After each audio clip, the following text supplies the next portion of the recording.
আর ছন্দ মিলবে না। আপনি কি অসুস্থ? হঠাৎ আপনার এই কাজটা মনে হলো? না মানে মৃত্যু দিন কোনো মানুষের যখন অসহ্য। না না, ঠিক তা নয়। ও বুঝেছি বুঝেছি, আপনি বুঝি রাজগুরু ভারে ক্লান্ত। আচ্ছা, আপনি তো সমস্ত বিষয়ে অবগত আছেন। মাধবী বিবাহ যোগ্যা, মহারাজ চান তাকে যথাশীঘ্র পাত্রস্থ করতে। ও এজন্য এরূপ আচরণ। মন্ত্রীবর তো আগেই আমাকে কথা বলতে পারতেন নির্দ্বিধায়। কি করে পারবো বলতে পারেন? শৈশবে মাতৃহারা মাধবী যে আমারই কন্যা স্নেহে লালিতা। আমি মনে করি মনের আনন্দে নেচে গিয়ে মাধবী তার জীবনের সব দুঃখকে ভুলতে পারে। কেন পারবে না মহারাজ বলুন তো? মহারাজ, আমি জানি মাধবী আপনারও প্রাণাধিক প্রিয়, তাই তার মনের বাসনাকে আপনি গুরুত্ব দিন। আমি নিরুপায়, কারণ আমি যে তার পিতা। আমি শিক্ষা দান করি মাধবীকে, তাই আমিও তার পিতা। আর মন্ত্রীবর লালন পালন করে হয়েছেন আরেকবার পিতা। খুশি হলাম মন্ত্রী।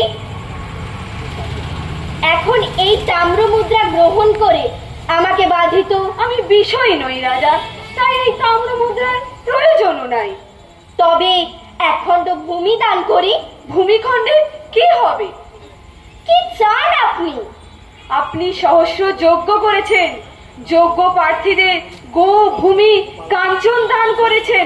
আপনার মান লাভের একমাত্র ব্রত এবং মনুষ্য লাভের কাছে একমাত্র পূর্ণ। হ্যাঁ, আমি সেই সব রাজশ্রীদের মধ্যে স্থান লাভ করতে চাই যারা স্বর্গলোকে অধিষ্ঠান করেছে। এই বাসনাই আমার জীবনের স্বপ্ন, আর কোনো বাসনা নেই। মাধবীও তার বাসনা পূর্ণ করতে চায় মহারাজ, এটাই তো স্বাভাবিক।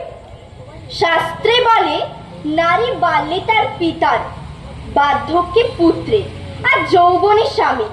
তাই আমার বাসনা মাধবীর মনোবাসনা হওয়া উচিত।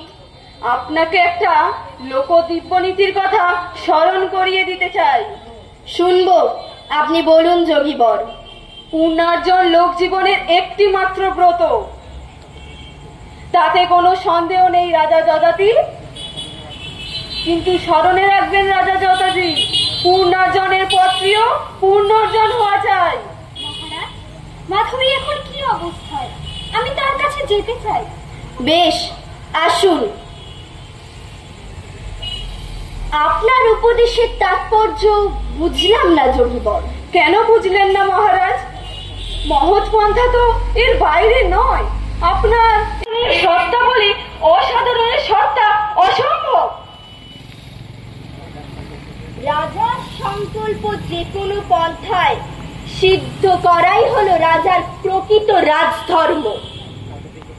তাতে যে কেবল রাজস্বার্থই সুরক্ষিত হয়, আপনার এবং আপনার রাজ পরিবারের বাইরে তো কিছুই নয়।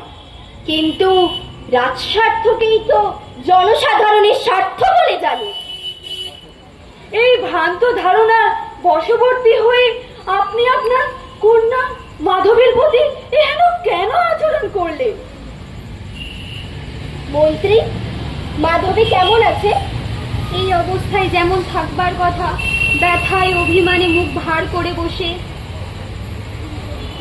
মন্ত্রীবর, আপনার নিকট আমার সবিনয় নিবেদন, মাতৃহারা মাধবী যেন পিতৃ স্নেহ থেকে কোনোদিন বঞ্চিত না হয়।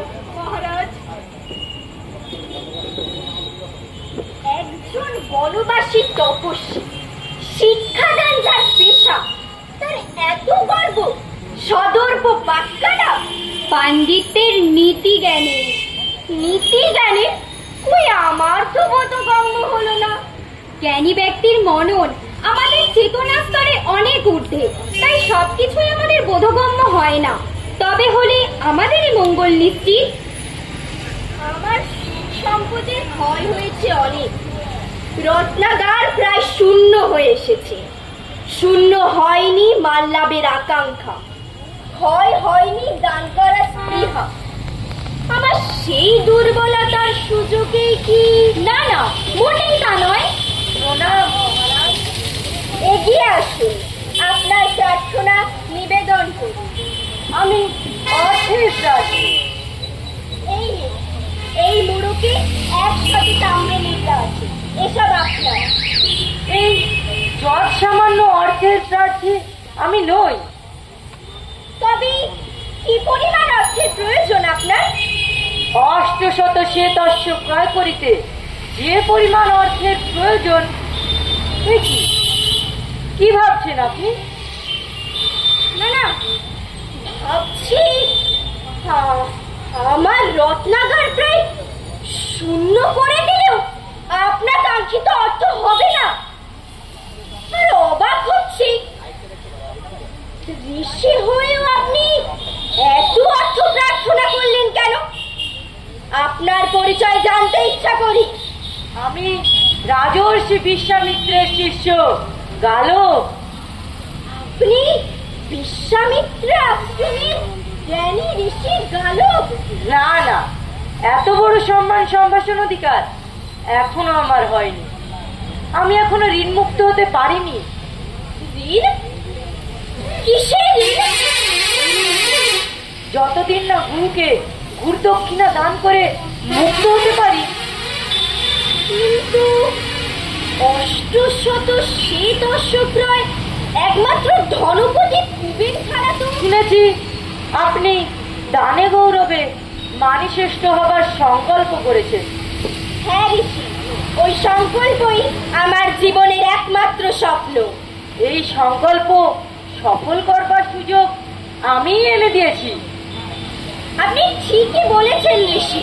মহারাজ, এই কি বলছেন আপনি? আপনি যে নিঃস্ব।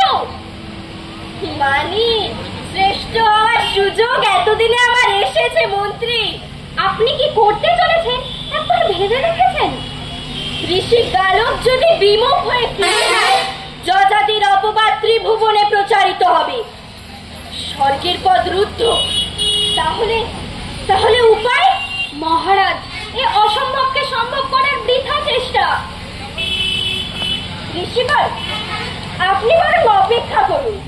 আপনার প্রার্থনার সুসংবাদ নিয়ে আমি ফিরে আসব। আপনি জ্ঞানী হয়েও আপন স্বার্থ সিদ্ধির জন্য। আমি নিরুপায়, ঋণ মুক্ত আমাকে হতেই হবে।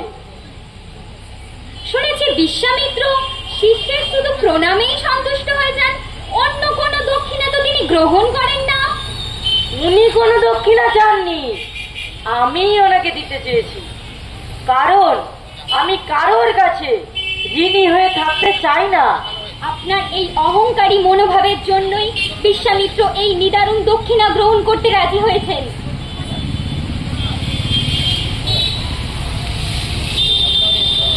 আমার একটি মাত্র রত্ন আছে, এ আমার কন্যা মাধবী। মাধবী, একে প্রণাম করুন। এখন থেকে ঋষি গালব তোমার স্বামী। না না, আমি অর্থ প্রার্থনা করেছি, আমাকে অর্থ দান করুন। অর্থ আপনাকে দেওয়া হবে, মাধবীর বরমাল্য আপনি গ্রহণ করুন। কিন্তু আমি যে প্রত্যাশা নিয়ে আপনার কাছে এসেছিলাম তার প্রত্যাশা আপনার পূর্ণ হবে। মহারাজ, আমি যে আর ধৈর্য ধরতে পারছি না। আমি বহু সহস্র প্রার্থীকে গো, ভূমি, কাঞ্চন, শস্য দান করে এত বড় হয়েছি। তাই কোন দিকপাল নরপতির কাছে আমার এই কন্যা ভোগ করতে দ্বিধা করবে না। পিতা, সেই নরপতিদের অর্থে প্রয়োজনীয় অশ্ব ক্রয় করা যাবে। মহারাজ, মাধবী আপনার একমাত্র কন্যা সন্তান। প্রার্থীকে বিমুখ করতে পারি না। এ তো দানের অনুষ্ঠান, আমার প্রতিলাভের অনুষ্ঠান নয় পিতা। ঋষি গালবকে আমি ফিরিয়ে দিতে পারি না কন্যা। এই তো কয়েক মুহূর্ত আগে আপনি আমাকে কি বলেছিলেন? বৈভবীন যযাতিকে স্নেহহীন পিতা বলে মনে করো না কন্যা। আমি যে গালব নামের এক ঋষি প্রবরের বরতন বরণ করবার জন্য অধীর আগ্রহে। কল্পনা করতে পারো কন্যা, আমার এই ত্যাগের চেয়ে বড় ত্যাগ, দানের চেয়ে দুঃসাধ্য দান আর কি হতে পারে? কিন্তু আপনার কন্যা মাধবী যে হয়ে যাবে বারাঙ্গনা। ঋষি গালব, আমি কিন্তু এই রূপবতী নারীকে চাই না রাজা। চাই প্রতিশ্রুতি। প্রতিশ্রুতি? এ হ্যাঁ। কথার অর্থ? যদি আপনার কন্যা প্রতিশ্রুতি দেয় যে পৃথিবীর যে কোনো দিকপাল নরপতির কাছ থেকে আমার কাঙ্ক্ষিত অর্থের সহায়িকা হবে, তবেই আপনার কন্যাকে আমি গ্রহণ করতে পারি। ঋষিবর, আমি কি আপনাকে প্রতিরূপে? আর কোনো বাক্যজালে আমাকে জড়াতে চাইবেন না কুমারী। ঋষিবর, আপনার এই গুরু দক্ষিণার মূল্য সংগ্রহে আমি সহায়িকা হব, এই প্রতিশ্রুতি দিচ্ছি। কোনো অবস্থাতেই এই প্রতিশ্রুতি আপনি ভুলে যাবেন না তো? ভুলবো না ঋষিবর। শুনে খুব খুশি হলাম। রাজা যযাতি, আমি আপনার কন্যাকে দান স্বরূপ গ্রহণ করতে রাজি আছি।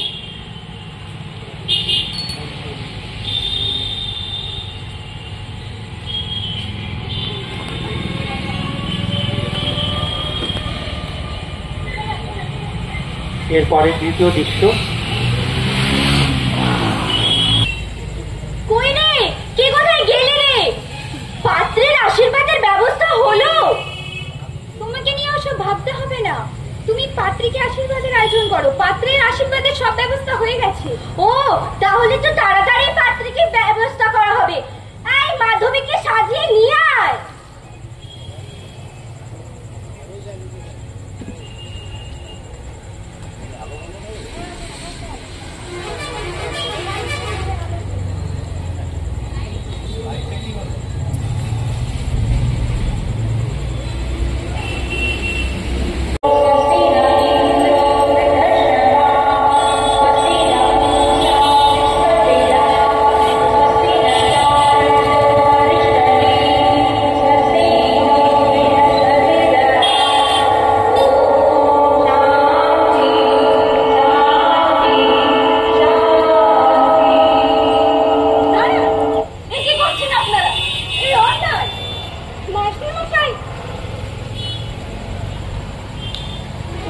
মাধবী, মহাভারতে আমি তোকে রক্ষা করতে পারি তো কি হয়েছে?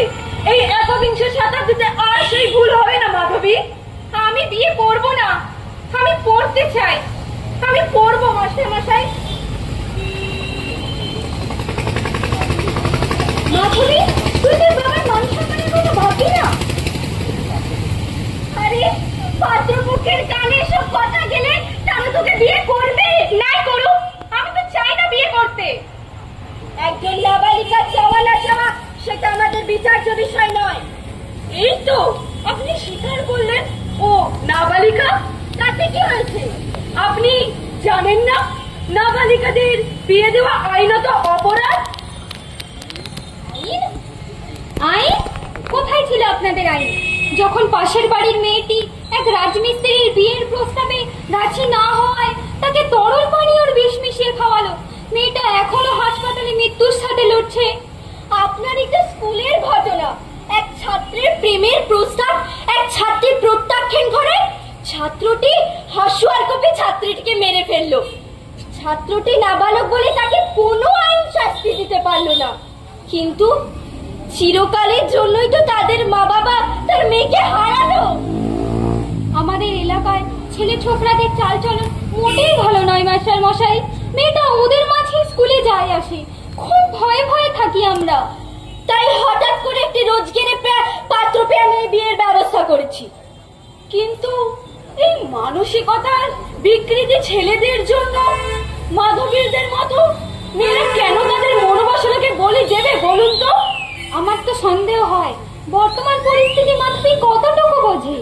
আপনারা যেমন সমাজকে দেখে বুঝতে পারেন, মাধবীও তেমনি তার নিজের জীবনকে দেখে বুঝতে পারে। হ্যাঁ মাস্টার মশাই, ছোটবেলা থেকেই মাকে দেখেছি অল্প বয়সে বিয়ে হয়ে সন্তানের জন্ম দেওয়া আর ঘর সংসারের কাজ নিয়ে থাকা। লেখাপড়া করার সুযোগ হয়নি, তাই কোনটা ভালো কোনটা মন্দ সেটা বোঝার ক্ষমতাও ছিল না। তাই তো নানা রোগে ভোগে অল্প বয়সেই মারা গেলেন। স্কুলে যদি আপনাকে না পেতাম আমি কি সব বুঝতাম? দেখলেন তো আমাদের মাধবী কৈশোরে মাঠকে নিয়ে কত প্রয়োজন ছিল? অল্প বয়সে গর্ভধারণ করলে শিশু এবং বাচ্চা দুজনেরই বিপদ, দুজনেরই মৃত্যু হতে পারে।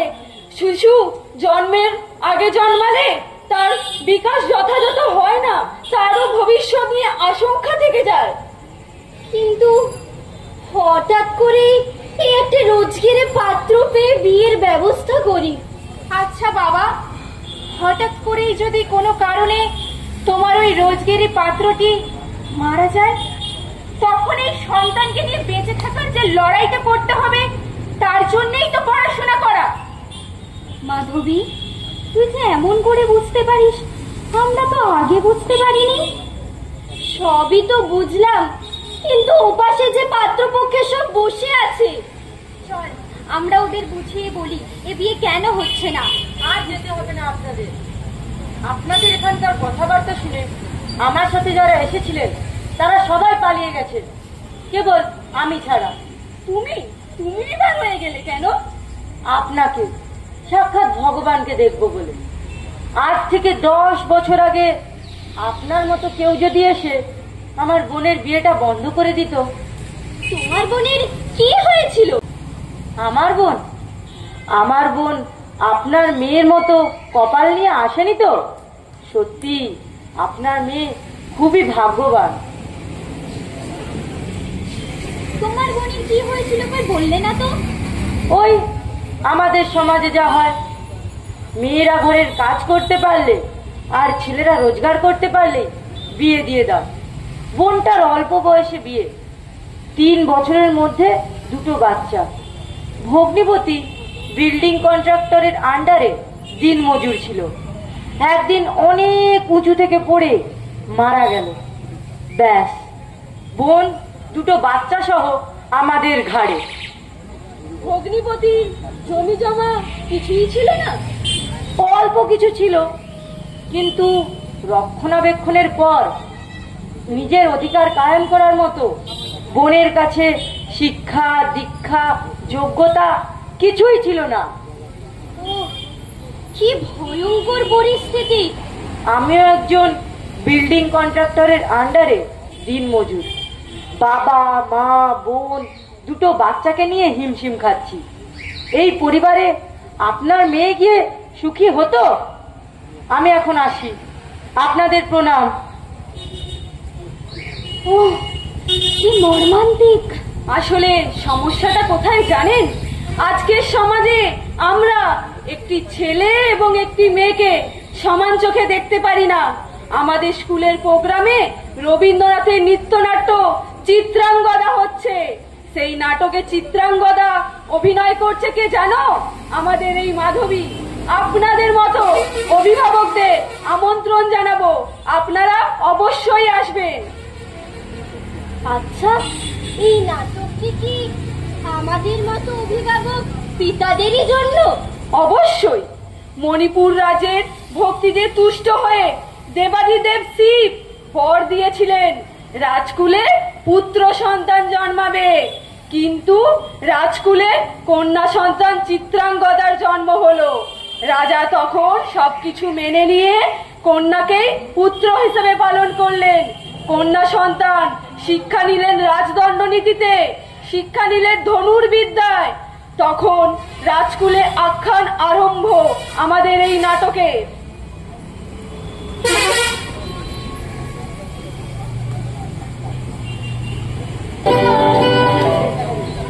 আমি চিত্রাঙ্গদা, আমি রাজেন্দ্র নন্দিনী, নহি দেবী, নহি সামান্য নারী। পূজা করি মরি রাখিবে ঊর্ধ্বে, সে নহি নহি। হেলা করি মরি রাখিবে পিছে, সে নহি নহি। যদি পার্শ্বে রাখ মরে সংকটে সম্পদে, সম্মতি দাও যদি কঠিন ব্রতে সহায় হতে, পাবে তবে তুমি চিনিতে আমারে। আজ শুধু করি নিবেদন, আমি চিত্রাঙ্গদা, আমি রাজেন্দ্র নন্দিনী।